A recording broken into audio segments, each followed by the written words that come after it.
قضات اور اس کا 13واں باب جو 25 آیات پر مشتمل ہے۔ اور بنی اسرائیل نے پھر خداوند کے آگے بدی کی، اور خداوند نے ان کو 40 برس تک فلسطینیوں کے ہاتھ میں کر رکھا۔ اور دانیوں کے گھرانے میں سرا کا ایک شخص تھا جس کا نام منوہا تھا، اس کی بیوی بانجھ تھی، سو اس کے کوئی بچہ نہ ہوا۔ اور خداوند کے فرشتے نے اس عورت کو دکھائی دے کر اس سے کہا، دیکھ تو بانجھ ہے اور تیرے بچہ نہیں ہوتا، پر تو حاملہ ہوگی اور تیرے بیٹا ہوگا، سو خبردار میں یا نشے کی چیز نہ پینا اور نہ کوئی ناپاک چیز کھانا، کیونکہ دیکھ تو حاملہ ہوگی اور تیرے بیٹا ہوگا، اس کے سر پر کبھی اس طرح نہ پھرے، اس لیے کہ وہ لڑکا پیٹ ہی سے خدا کا نذیر ہوگا، اور وہ اسرائیلیوں کو فلسطینیوں کے ہاتھ سے رہائی دینا شروع کرے گا۔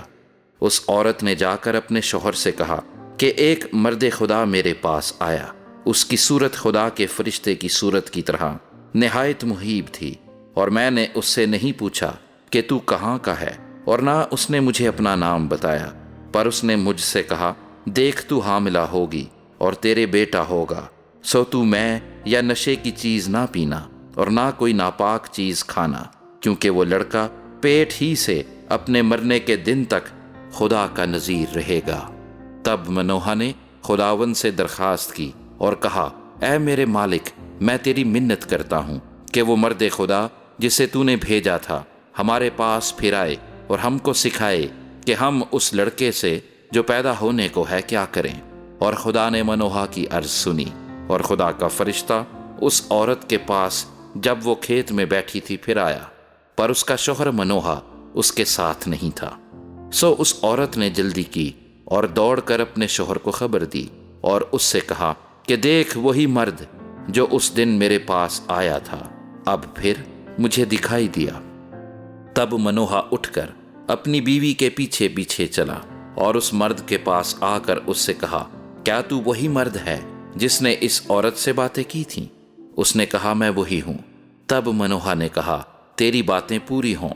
پر اس لڑکے کا کیسا طور و طریق اور کیا کام ہوگا؟ خداوند کے فرشتے نے منوہا سے کہا، ان سب چیزوں سے جن کا ذکر میں نے اس عورت سے کیا یہ پرہیز کرے، وہ ایسی کوئی چیز جو طاق سے پیدا ہوتی ہے نہ کھائے، اور میں یا نشے کی چیز نہ پیے، اور نہ کوئی ناپاک چیز کھائے، اور جو کچھ میں نے اسے حکم دیا یہ اسے مانے۔ منوہا نے خداوند کے فرشتے سے کہا کہ اجازت ہو تو ہم تجھ کو روک لیں اور بکری کا ایک بچہ تیرے لیے تیار کریں۔ تب خداوند کے فرشتے نے منوہا کو جواب دیا، اگر تو مجھے روک بھی لے تو بھی میں تیری روٹی نہیں کھانے کا، پر اگر تو سوختنی قربانی تیار کرنا چاہے تو تجھے لازم ہے کہ اسے خداوند کے لیے گزرانے، کیونکہ منوہا نہیں جانتا تھا کہ وہ خداوند کا فرشتہ ہے۔ پھر منوہا نے خداوند کے فرشتے سے کہا کہ تیرا نام کیا ہے، تاکہ جب تیری باتیں پوری ہوں تو ہم تیرا اکرام کر سکیں۔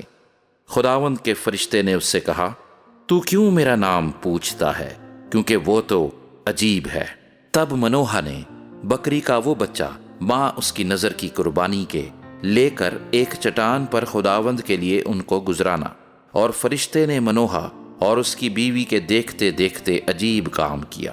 کیونکہ ایسا ہوا کہ جب شعلہ مذبح پر سے آسمان کی طرف اٹھا تو خداوند کا فرشتہ مذبح کے شعلے میں ہو کر اوپر چلا گیا، اور منوہا اور اس کی بیوی دیکھ کر اوندھے منہ زمین پر گرے، پر خداوند کا فرشتہ نہ پھر منوہا کو دکھائی دیا نہ اس کی بیوی کو۔ تب منوہا نے جانا کہ وہ خداوند کا فرشتہ تھا، اور منوہا نے اپنی بیوی سے کہا کہ ہم اب ضرور مر جائیں گے، کیونکہ ہم نے خدا کو دیکھا۔ اس کی بیوی نے اس سے کہا، اگر خداوند یہی چاہتا ہے کہ ہم کو مار دے تو سوختنی اور نظر کی قربانی ہمارے ہاتھ سے قبول نہ کرتا، اور نہ ہم کو یہ واقعات دکھاتا، اور نہ ہم سے ایسی باتیں کہتا۔ اور اس عورت کے ایک بیٹا ہوا، اور اس نے اس کا نام سمسون رکھا، اور وہ لڑکا بڑھا، اور خداوند نے اسے برکت دی، اور خداوند کی روح اسے مہنے دان میں جو سرا اور استال کے درمیان ہے تحریک دینے لگی۔